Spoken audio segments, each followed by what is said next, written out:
Vinayaka by Mansi. So today we will discuss the important questions of class 11th history, chapter 1, 2 and 3, 4.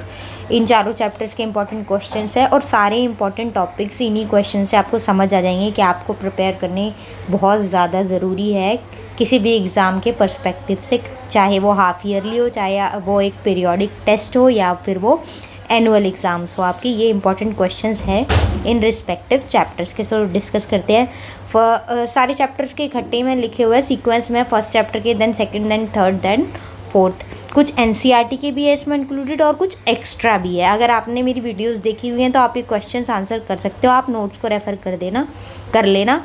और अगर किसी भी chapter की PDF चाहिए हो नोट्स की तो कमेंट कर देना। तो फर्स्ट क्वेश्चन है, why were mobile animal herders not necessarily a threat to town life. मतलब इस क्वेश्चन का मतलब है कि जो घूमते थे एनिमल हर्डर, जो एनिमल्स को चराने वाले थे, इधर से उधर रहते थे, वो टाउन लाइफ के लिए ख़तरा क्यों नहीं थे, इसमें हमें ये बताना है। अब why would the early temple have been much like house, जो अर्ली टेम्पल्स थे वो हाउस की तरह क्यों थे। Why do we say that it wasn't natural fertility and high levels of food production that were the causes of early urbanisation. What are the main components that constituent urbanisation. मतलब इसमें सबसे important तो ये है, urbanisation वाला topic आपको cover किया हुआ होना चाहिए और उस क्या चीज़ है जो जिससे पता चलता है कि अर्बनाइजेशन है, उसके क्या फीचर्स है वो बताने हैं हमें। और बताना है कि नेचुरल फर्टिलिटी और ज़्यादा फूड प्रोडक्शन होना ही अर्बनाइजेशन क्यों नहीं होता, और क्या चीज़ें होती है जिससे पता चलता है अर्बनाइजेशन है। अगला है आंसर इन शॉर्ट टेस्ट से द सिविलाइजेशन ऑफ मेसोपोटामिया। मतलब मेसोपोटामिया जो सिविलाइजेशन है उसको ब्रीफली ओवरऑल हमें बताना है, उसके क्या फीचर्स थे, क्या कैसे होता था। इसमें ना सोसाइटी, पॉलिटिकल बैकग्राउंड और इकोनॉमी कैसी थी, ये सब अलग अलग हेड्स में आप बता सकते हो। अच्छे इसके आंसर आपको मार्क्स मिल जाएंगे। एंड इसी में दूसरा क्वेश्चन इंक्लूडेड है, फैमिली नॉर्म्स कैसे थे मेसोपोटामिया में। अगला क्वेश्चन है, इंपॉर्टेंट है बहुत ज़्यादा, write a short note on Uruk. जो उरुक सिटी थी उस पर आपको बताना है सब कुछ, उसकी details. What are the tablets and what extend the clay tablet did prove helpful to archaeologist. मतलब टैबलेट्स क्या थे और वो कैसे हेल्पफुल थे आर्कियोलॉजिस्ट के लिए। What was the importance of writing, writing की क्या इंपॉर्टेंस थी मेसोपोटामिया में। Why do you think Roman government stopped coining silver. ये तो एनसीईआरटी का ही क्वेश्चन है, इंपॉर्टेंट है कि रोमन गवर्नमेंट ने कॉइनिंग सिल्वर के कॉइन्स बनाना बंद क्यों कर दिए थे और फिर बाद में कौन सा मेटल उन्होंने यूज़ किया कॉइनेज के लिए। What features of Roman society and economy में, कौन से ऐसे फीचर्स थे जिससे रोमन सोसाइटी मॉडर्न लग रही थी या बहुत ज़्यादा इकोनॉमी ज़्यादा बेटर लग रही थी, अर्बनाइज्ड सी लग रही थी, वो बताने हमें क्या फीचर्स थे वो। Describe the main factors which were responsible for decline of Roman civilisation. मतलब ऐसे कौन से फैक्टर्स थे जिससे रोमन सिविलाइजेशन डिक्लाइन हो गई। डिस्क्राइब द स्लेव्स की क्या पोजीशन थी एंशिएंट ग्रीक एंड रोम में, ये बताना है। थर्ड सेंचुरी क्राइसिस क्या था वो बताना है। What was the nature of Republic during the regime, Augustus के टाइम पे रिपब्लिक का क्या नेचर था, ये सारा इसके बारे में हमें बताना है। What was the manner of recruitment, soldiers कैसे रिक्रूट होते थे रोमन एम्पायर में और ईरानियन एम्पायर में, क्या डिफरेंस था। What was the trade so significant to the Mongols, Mongols के लिए ट्रेड इतना ज़्यादा ज़रूरी क्यों था।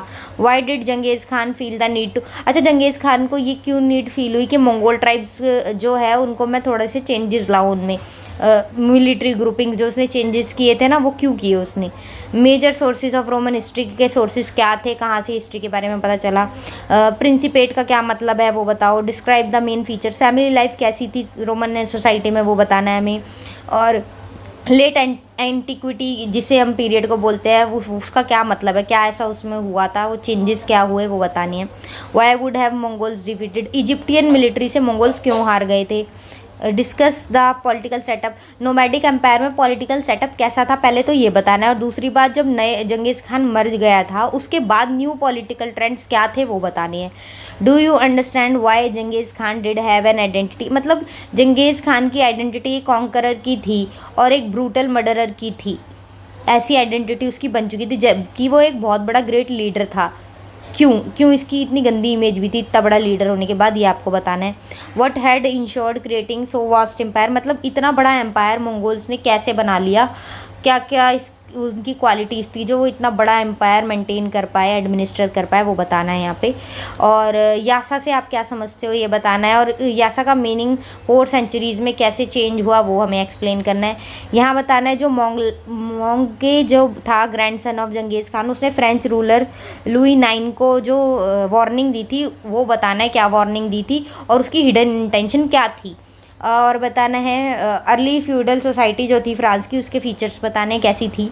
जो नाइट्स थे वो एक अलग से ग्रुप क्यों बना और वो उसका बाद में डिक्लाइन क्यों हो गया, बाद में उनकी ज़रूरत क्यों नहीं लगी। Compare the condition of life, French Surf और रोमन स्लेव की कंडीशंस रहने की क्यों कैसे अलग थी एक दूसरे से। फंक्शंस ऑफ मिडीवल मोनेस्ट्रीज़ का क्या काम था मिडीवल उसमें टाइम में। What were the criteria for eligibility, priest बनने के लिए क्या थी और मॉन्क्स बनने के लिए क्या थी, कि आप तभी मॉन्क बन पाओगे, अगर आप ये कम हो गए एलिजिबल तो आप प्रीस्ट बन पाओगे, दोनों में डिफरेंस आपको बताना है। और यहाँ पे नोबल्स जो था सेकंड ऑर्डर, उनको क्या प्रिविलेजेस मिले हुए थे, क्या वो एडवांटेजेस थे उनको, और क्या मेजर फीचर्स थे जिसमें वो रहते थे एस्टेट में, उस एस्टेट के बारे में बताना है। और सर्विसेज कौन सी थी जो नाइट्स ने प्रॉमिस की हुई थी कि लॉर्ड को वो प्रोवाइड कराएंगे ही कराएंगे, लॉर्ड को सर्विस देंगे वो अपने। Distinguish between primitive land use कैसे होता था पहले के टाइम पे, और फिर बाद में एग्रीकल्चर टेक्नोलॉजी में क्या चेंजेस आए, दोनों में डिफरेंस बताना है। यहाँ पे फिर हमें बताना है कि जो ब्यूबोनिक प्लेग आया, इतनी बुरी कह रही हूँ, इतनी बुरी महामारी आई, उसके क्या इफ़ेक्ट्स आए, बेकार कॉन्सिक्वेंसेस क्या रहे वो हमें बताने हैं। और 14th सेंचुरी क्राइसिस के क्या मेन फैक्टर्स थे वो बताने हैं, और जिसकी वजह से ये 14th सेंचुरी क्राइसिस आया। और लास्ट है कि 4th ऑर्डर जो था, जो नया टाउन वाला था, उसके बारे में आपको एक शॉर्ट नोट लिखना है। This is all about the important questions of first, second, third and fourth chapter of history. Like, share and subscribe. Vinayaka by Mansi. और इसकी PDF चाहिए हो तो कमेंट कर देना।